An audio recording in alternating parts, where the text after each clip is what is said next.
him as to the dangers of hugging or holding children on his lap. I mean, what sort of a deterrent is that? Well, it's none, obviously, because those sorts of things would be just what would be in public view. The thing that escapes the society's viewpoint on this child molesting situation is that all of this takes place in secret.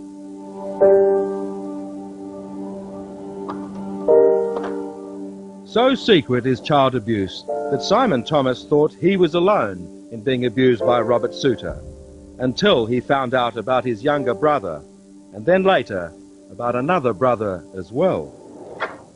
Did you have any sense of guilt that you might have been able to save your two brothers? I did, from then on, and I still have that feeling. And it's part of the reason why I'm doing what I'm doing today. Because if I'd said something back then, I could have saved, I could have helped, maybe in some way, dozens of others. But maybe not, for in the most extraordinary dictate of all, the Jehovah's Witnesses rule book insists on this. There must be 2 or 3 eyewitnesses, not just persons repeating what they have heard. No action can be taken if there is only one witness. Blind Freddie knows that a child abuser doesn't sit around waiting for 2 or 3 witnesses before doing anything. That's correct. How is it that this escapes the elders of the church? They rely on a biblical text which says that all matters are to be established on the mouth of 2 or 3 witnesses. As Jim Donald tells it, this rule has stifled the plaintive cries of victims time and time again, and was a major factor in his decision to leave the church behind for good. A young lass made allegations that this particular individual had interfered with her sexual organs. Yeah. And you were given the job of investigating Yes. this allegation. What happened? Well, all we could do was pose the questions to him, and obviously he said, "Oh no, that's all a mistake." And she's had problems, and she comes from a weird family sort of thing. And so, in the absence of the church's rule that there be at least 2 or 3 witnesses, this girl was not to be believed. That's right. And that was the end of the matter? Yep. But for her father's confession, that's just what would have happened to Natalie Webb. If he'd denied it, and it was only your word against him, because of the 2-witness rule, nothing would have happened. Is that fair to assume? That's correct.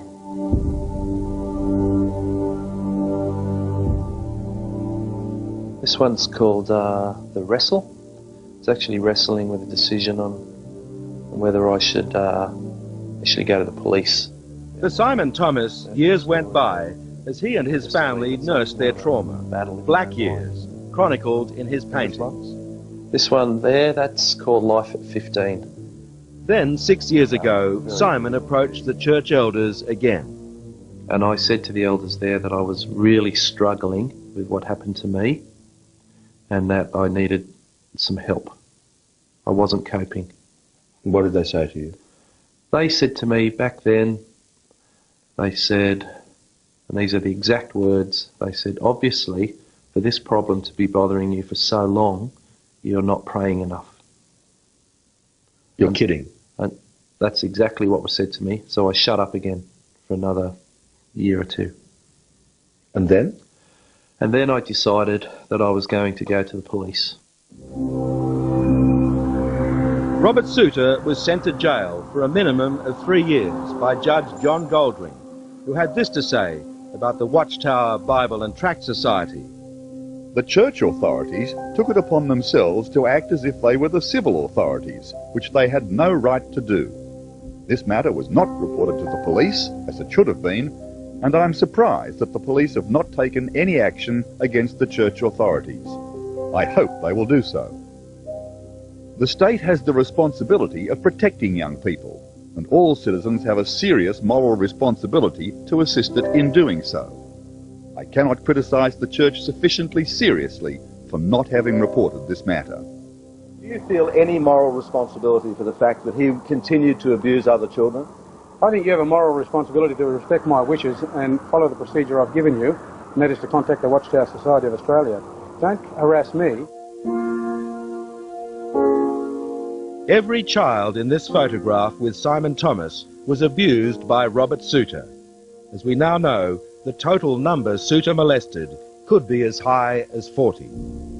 I think all of them could have been saved. But I could have been saved myself, because I found out that one of the sisters in the congregation had spoken to an elder and said that she'd seen Robert Souter doing something to her son. And this was before Robert Souter abused me. Remember, our hearts and minds are dedicated to Jehovah, and we must be holy, because he is holy.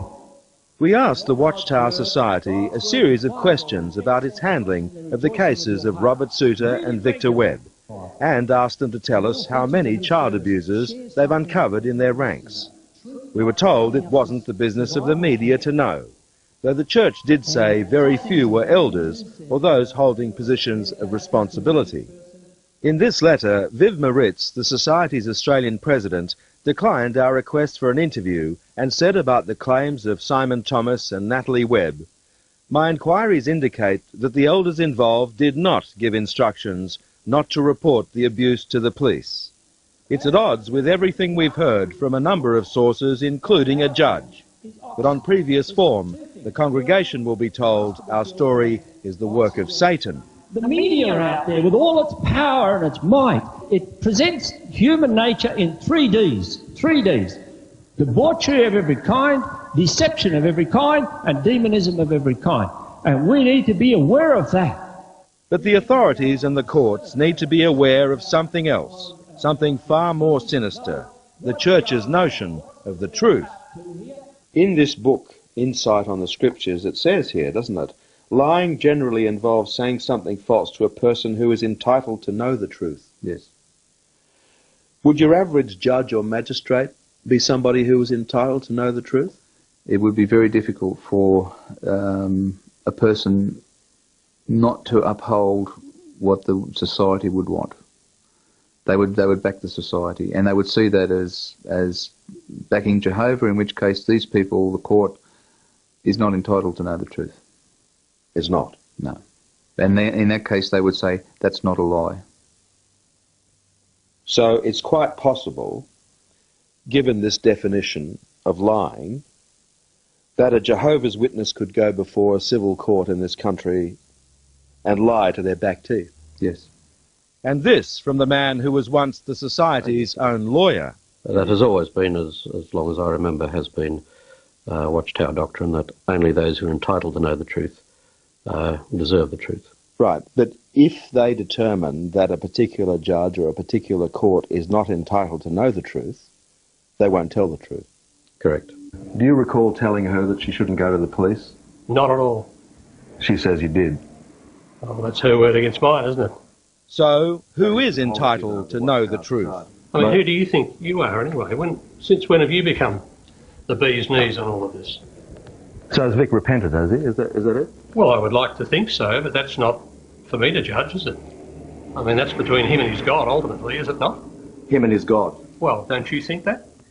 Brothers, as we continue to pray for help in controlling our sinful inclinations, we will see Jehovah help us. Leave it to Jehovah, the constant refrain of those who purport to live in the truth and see themselves as his only true representatives. Their victims want them brought to account in the world, an official investigation into the Watchtower Bible and Tract Society. Needs reform forced on it. And waiting for Jehovah just doesn't work. I think it needs to have the lid taken off. Yeah. Because young kids' lives are being ruined. So it's time that governments crack down on this organisation. Oh, definitely. I'd hate to think how many children are being abused now. Even as we speak. As we speak. I find it hard, even though there are beautiful people within the Jehovah's Witnesses, a lot are still my friends. I find it extremely difficult to have a bond and to be a part of a brotherhood with them now. The organisation, the organisational procedures need to change, because kids cannot suffer like that anymore.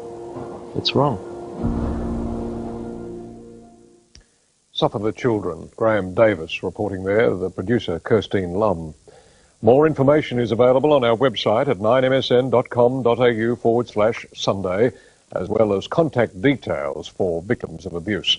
And we're continuing to investigate this story, so if you have any information that could help, you can call our hotline on 02 9965 2483, or you can email us on line2sunday@9.com.au. And we'll be back with more of Sunday in a moment.